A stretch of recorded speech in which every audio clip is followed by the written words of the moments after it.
State Police. Yeah, there's somebody after me. I'm sorry? There's somebody after me. Where are you? There's somebody after me. Okay, where are you?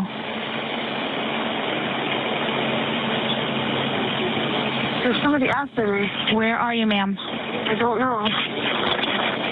You're driving right now? No, I'm inside the house. I'm sorry? I'm inside the house. What house? I don't know. Can you trace where I am? I'm sorry? Can you trace where I am? No, I can't. What's your callback number you're calling from? Huh? What phone number are you calling from? Somebody's after me. Please. Are you in Suffolk County or Nassau County? I'm in Long Island. Where on Long Island are you?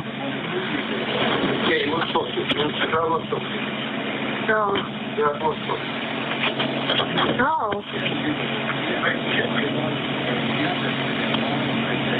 No. No, stop, no.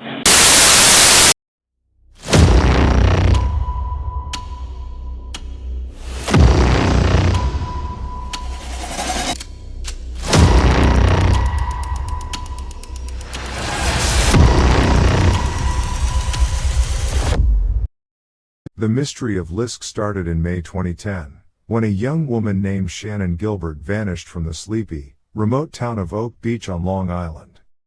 On the evening of May 1, 2010, 24-year-old Shannan, who was at the time a Craigslist escort, had been at the home of Joseph Brewer, a new customer. Warm-hearted Shannan was raised mostly in foster care and ended up in prostitution as a result of her turbulent background. Although she used the money she earned from her job to re-establish her relationship with her family, she longed for fame and wanted to be a professional singer. Shannan's date that evening would cover the cost of a present for Mary, her mother. Mary later told reporters that she had attempted to persuade Shannan not to go that night. She said that the presence of Shannan would be sufficient compensation for any gifts. Shortly before Shannan was last seen, she made a 23-minute 911 call. State Police. Yeah, there's somebody after me. I'm sorry? There's somebody after me. Where are you? There's somebody after me. Okay, where are you?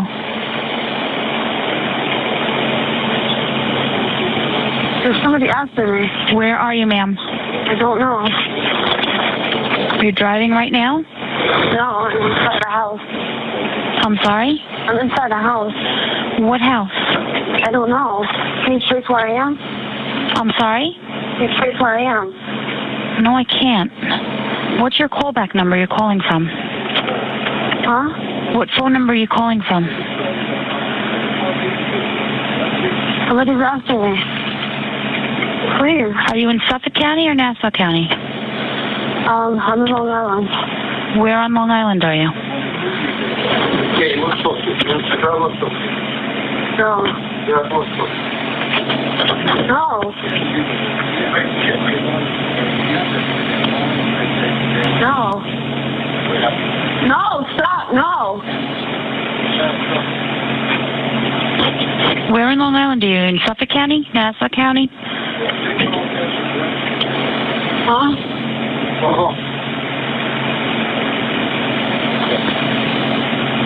Why?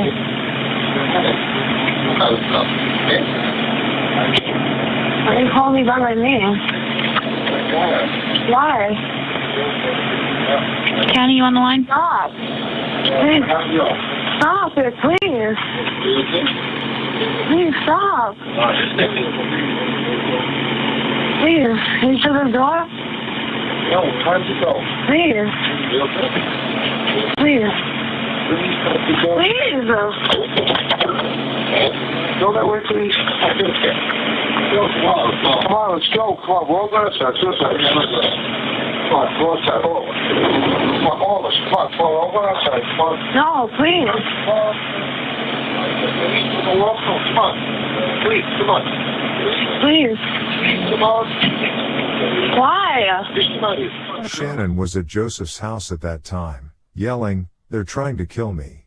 Shannan was diagnosed with bipolar disorder but was not taking medication, allegedly got irrationally insane, and Joseph asked Shannan's driver Michael Pack to assist stop the date.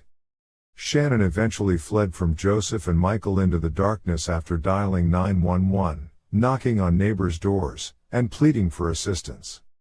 Shannan had left by the time the cops arrived after being alerted by other neighbors who had heard Shannan yelling and banging. After that, Shannan's family reported her missing, and after 7 months, police found 4 completely separate other women's remains in the immediate area. They all had roughly the same physical type as Shannan, were escorts who advertised on Craigslist, and were around Shannan's age. 4 bodies have turned up on a Long Island beach, police beginning a wide-ranging search for clues. Police say 3 of the bodies badly decomposed. This discovery followed skeletal remains found days earlier.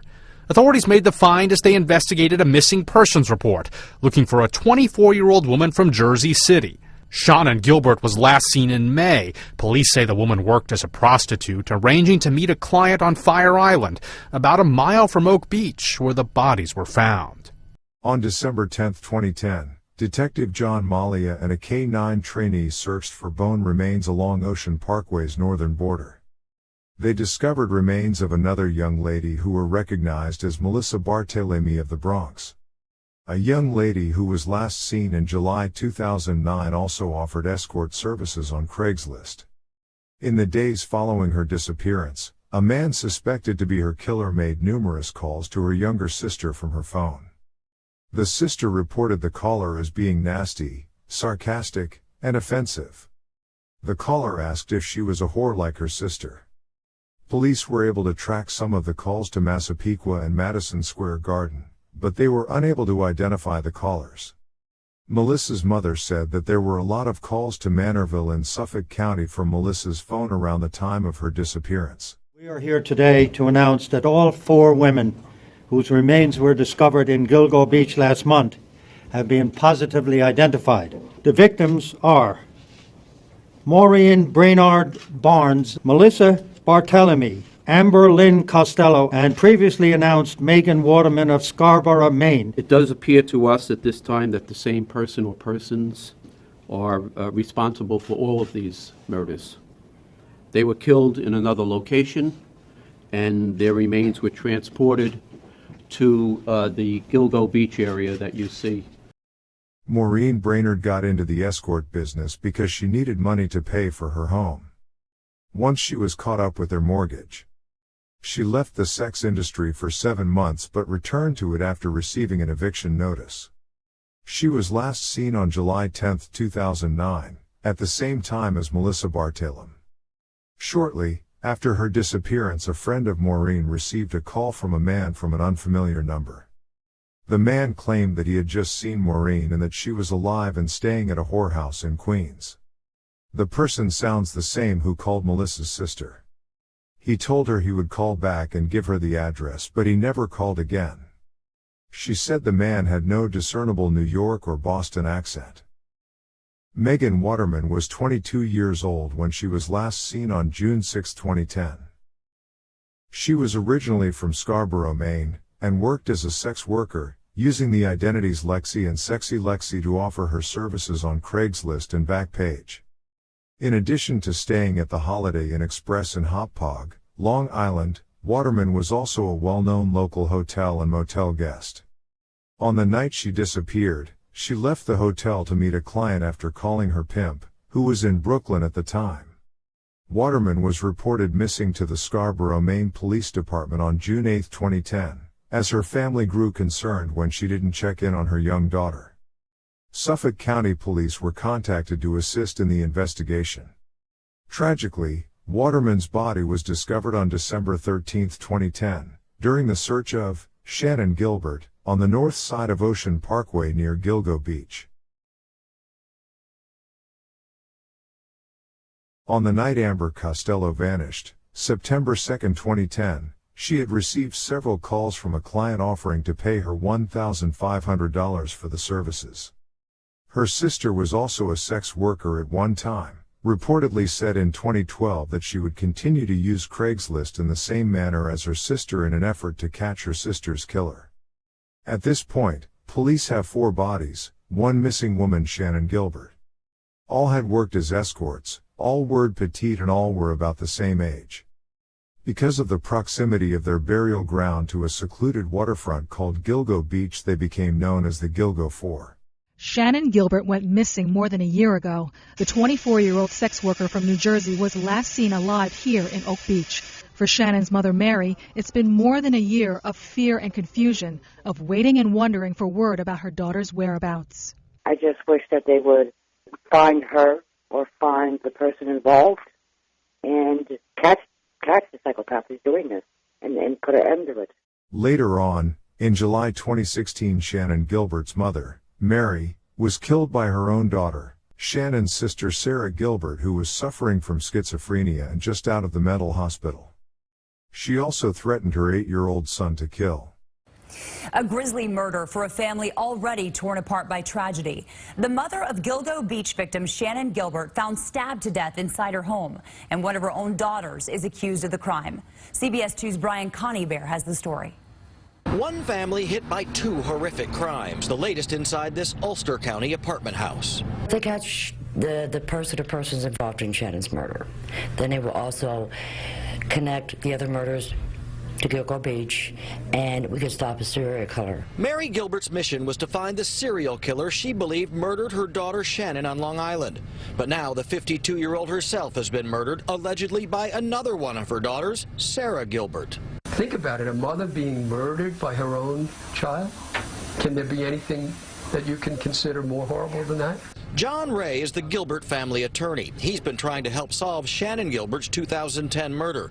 The 24-year-old was working as an escort when she disappeared. Her body found in the brush near Gilgo Beach, Long Island, sparking a gruesome search that turned up 10 more victims, many of them sex workers like Shannan. 3 years ago, Sarah Gilbert spoke to CBS News about her sister's dangerous profession.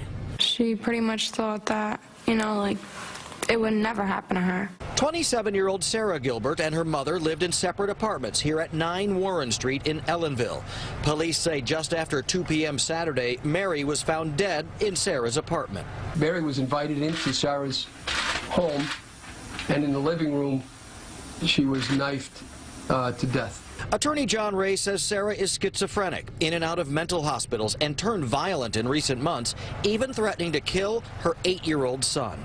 No, that's tragic. That's sad. Sonny is a neighbor who knows Sarah and says everyone was surprised when she was released from a psychiatric hospital. They let her go out, and not 3 months after that, she does this. Sarah Gilbert is charged with second-degree murder in her mother's death, but no one has ever been arrested in her sister's killing 6 years ago. Soon after, while John was searching the immediate area, he came across the remains of 3 more people near Gilgo Beach. Yeah, and Liz, this is the barrier island to the south of the town of Babylon. An extensive search that goes on for a good mile along the bay here south of the town of Babylon. You could see crime scene investigators there, and then, Tony, if you want to come back out, you could see behind me, and then clear up the beach right here. There are multiple outposts here where they're right now sifting through the sand and looking for human remains. We know right now that they can confirm in the last couple of days they have found 2 bodies. We believe skeletal remains, one on Saturday, one today, and we're told possibly more. On December 13, 2011, almost a year to the day after the first bodies were found, Shannan's body was found in a marsh near Oak Beach. During this period of a year, when the first 4 bodies were found in December 2010 and when Shannan's body was finally found in December 2011, more bodies were found in that year, while 5 of which remain unidentified. One was Jessica Taylor, who went missing in July 2003. On July 26, 2003, her naked and dismembered torso, missing its head and hands, was discovered 45 miles east of Gilgo Beach in Manorville, New York. Plastic sheeting was found underneath her torso, and a tattoo on her body had been mutilated with a sharp instrument. Then in March 2011, the remains of a skull, a pair of hands, and a forearm were found out on Gilgo, which was matched to Jessica, who had worked in Washington, D.C. and Manhattan as a prostitute. So, 6 of the 11 victims worked as prostitutes, and police suspect that it's all the work of a single serial killer known as the Long Island serial killer, the Gilgo Beach killer, or the Craigslist Ripper. The Long Island serial killer emerged as early as 1996, but no one knew it. At the time, that was 14 years earlier. A couple and two severed female legs wrapped in plastic in 1996 while taking a stroll through a beach on Fire Island. When the bodies were discovered, a cop involved in the 1996 investigation called police to recommend running a DNA test that matched the legs found in 1996 to one of the bodies found near Gilgo Beach in 2011. Now, before a medical examiner had completed his report on Shannan Gilbert's remains. The police commissioner of the area told reporters that he believed Shannan's death was an accident, not a homicide. Something that angered Shannan's family, who believed she had been murdered, and this opened the police department to accusations that they weren't properly investigating her death. The Suffolk County medical examiner eventually ruled that Shannan's cause of death was inconclusive. Her cause of death was death. I was optimistic when I first walked in, but now I'm more frustrated and angry than ever. I was hoping for something more substantial and solid, but it's all I got was betrayal and misleading trust. And no matter what it takes, I'm going to keep fighting for my daughter and for my family until the truth comes out, no matter how long it takes. Her family hired an independent coroner to perform a follow-up autopsy, which was also inconclusive but found indications that Shannan may have been strangled due to damaged bones in her neck. She had no drugs in her system. However, the coroner said the tests actually proved nothing, since Shannan's body was in harsh elements for more than a year and a half before they finally found her. Today we have met with the medical examiner and the doctor in the medical examiner's office who performed the investigation of Shannan Gilbert's death. There doesn't seem to be any evidence whatsoever of a drowning. Now, the medical examiner claims that the tests render their conclusion inconclusive. They cannot conclude at all as to how this woman died. But there's something missing. The two missing bones are the bones of your neck, right here. These two bones that fuse the part of the neck where strangling ordinarily takes place when strangling occurs are missing. The differences between Shannan's case and the original Gilgo 4 bodies were that the bodies near Gilgo Beach were found buried. At least two of the bodies were wrapped in burlap sacks, while Shannan was found partially exposed in the marsh with some clothes and personal items and a few hundred yards away. On January 23, 2013, over a year after Shannan Gilbert's remains had been found, a woman walking her dog found human remains, intentionally buried in a small piece of brush in a sandy area. Along the shore in Nassau County, the remains are believed to be of a woman between the ages of 20 and 30, possibly Asian. There was trauma caused to her bones. It is believed she was buried before 2012. The most recent possible victim was a 31-year-old Yugoslavia woman named Natasha Hugo, who had a history of paranoia. In 2013, she drove her car out to Ocean Parkway at 4 o'clock in the morning for unknown reasons, and much like Shannan Gilbert, disappeared, leaving her wallet on some of her clothes behind the tree. Months after she vanished, a group of beachgoers spotted her body floating motionless in the sea.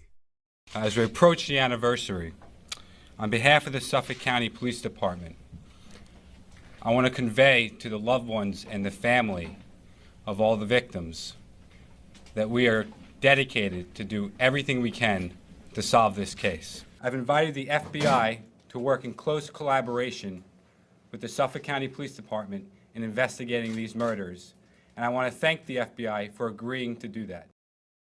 After more than a decade of searching for answers, Long Island investigators finally announced bombshell news. A suspect in the Gilgo Beach murders case is now finally in custody. The Gilgo Beach killer, also known as the Long Island serial killer, also known as Rex Heuermann, a 59-year-old married father of two who owns his architecture business in Midtown Manhattan, is responsible for 3 deaths and is widely believed a hell of a lot more. Rex Heuermann, I'm an architect, I'm an architectural consultant, I'm a troubleshooter, born and raised on Long Island. Heuermann was taken into custody in Long Island early Friday morning when a special task force surrounded his home. An architect Herman told YouTube reporters last year he worked with New York City's Department of Buildings since the late 1980s. I do troubleshooting, architectural troubleshooting, and negotiations with the building department. Recently released court records reveal shocking details about the alleged Long Island serial killer Rex Harmon. This includes a disturbing online search history that showed the Harmon closely followed the Gilgo murders case from his home in Massapequa Park. Harmon also stalked his victims and their families and sought out violent sex videos online. Documents detail his meticulous planning and timelines to commit the murders when his wife was out of town and his strange need to maintain harassing contact with victims' families after he murdered their loved ones. I'm standing here with my law enforcement partners in the Gilgo Task Force to announce the indictment of defendant Rex Andrew Herman, 59 years of age.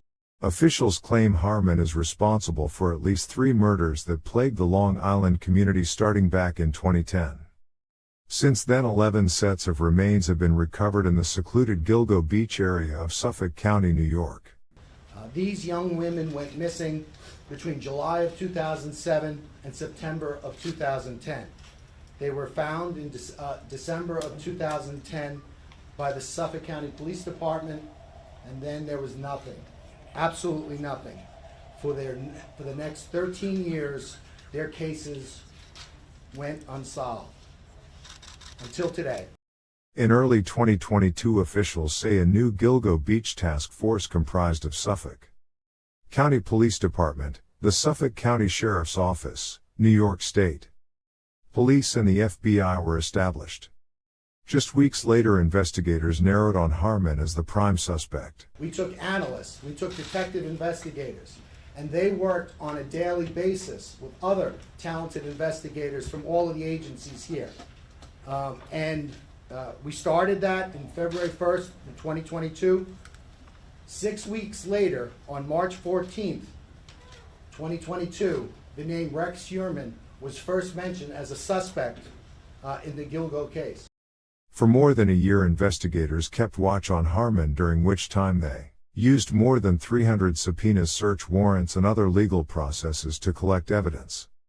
In the case, throughout it all, officials believe Harmon was closely monitoring the Gilgo Beach investigation. Between March 2022 and just last month, Harmon made more than 200 internet searches related to the Gilgo Beach investigation.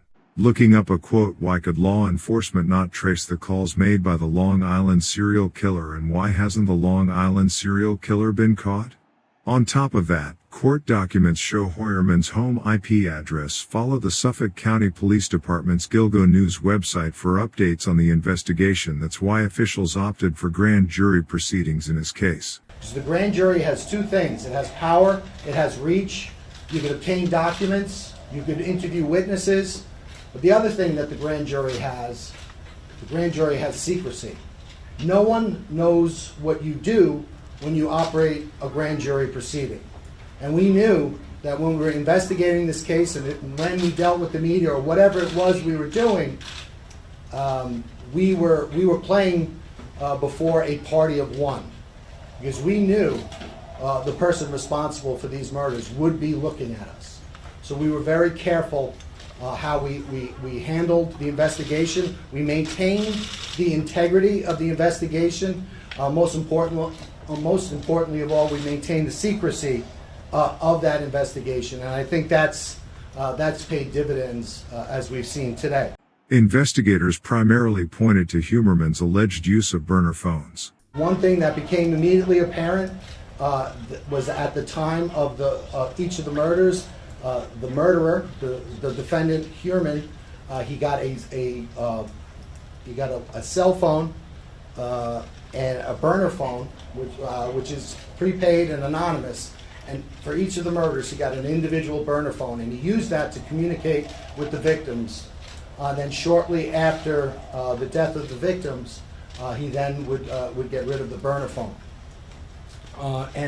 Right away, in December of 2012, FBI CAST analysts, special agents with the CAST unit of the FBI, they immediately began looking at that cell site data. They compared the victims' phones with the burner phones, and they immediately honed in on some similarities, specifically in the Massapequa Park area.